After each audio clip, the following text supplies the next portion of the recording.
देशातच नाही तर जगभरात सध्या इंटरनेटवर आणि सोशल मीडियावर गिबली आर्टच्या ॲनिमेटेड फोटोचा ट्रेंड सुरू आहे. अनेक जण ओपन एआयच्या ChatGPT आणि एक्सवरील ग्रोक प्लॅटफॉर्मच्या मदतीनं फोटो बनवून सोशल मीडियावर ते शेअर करत आहेत.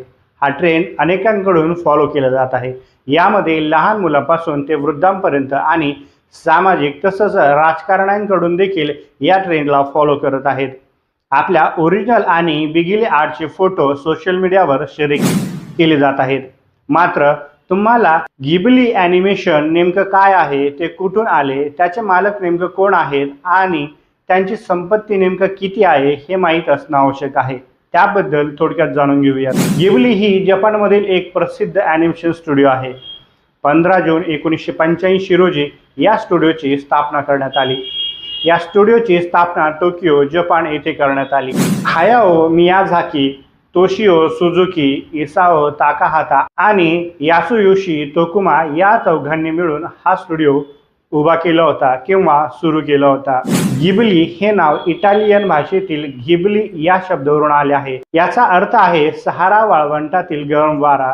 हे नाव दुसऱ्या महायुद्धातील एका इटालियन विमानाच्या नावावरून देखील प्रेरित आहे असं देखील म्हटलं जात आहे. गिबली या स्टुडिओची सुरुवात Nausicaa of the Valley of the Wind या 1984 रोजी आलेल्या चित्रपटाच्या यशानंतर झाली.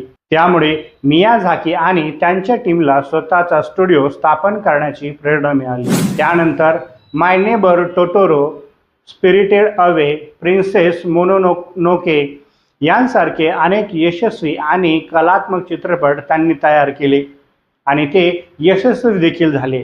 त्यांना अनेक पुरस्कार देखील मिळालेले आहेत. गिबली ॲनिमेशन स्टुडिओच्या चित्रपटांचे जगभर चाहते आहेत. या स्टुडिओचे चित्रपट नेटफ्लिक्स तसंच डिस्नेवर देखील आहेत. मियाझाकी यांना ॲनिमेशन चित्रपटाचा बादशाह म्हणून देखील ओळखलं जातं. गिबली स्टुडिओ ही एक खाजगी कंपनी आहे आणि तिचे मालकी हक्क सुरुवातीला तिच्या संस्थापकांमध्ये विभागले गेलेले होते. हायाओ मियाझाकी आणि इसाओ ताकाहाता हे प्रमुख म्हणून काम पाहत होते, तर तोशियो सुझुकी हे निर्माते म्हणून तेथं काम पाहत होते. यासुयोशी तोकुमा, जो तोकुमा शोटेन या प्रकाशन कंपनीचा मालक होता, त्याने सुरुवातीला गिबली स्टुडिओला आर्थिक पाठबळ पुरवलं होतं. मात्र आजच्या घडीला स्टुडिओ गिबली स्वतंत्रपणे कार्यरत आहे, परंतु त्यांचे व्यवस्थापन आणि मालकी हक्क मुख्यत्वे तोशियो सुझुकी यांच्याकडे आहेत, जे सध्या स्टुडिओचे अध्यक्ष आहेत. हायाओ मियाझाकी यांनी 2013 मध्ये निवृत्ती जाहीर केली होती. मात्र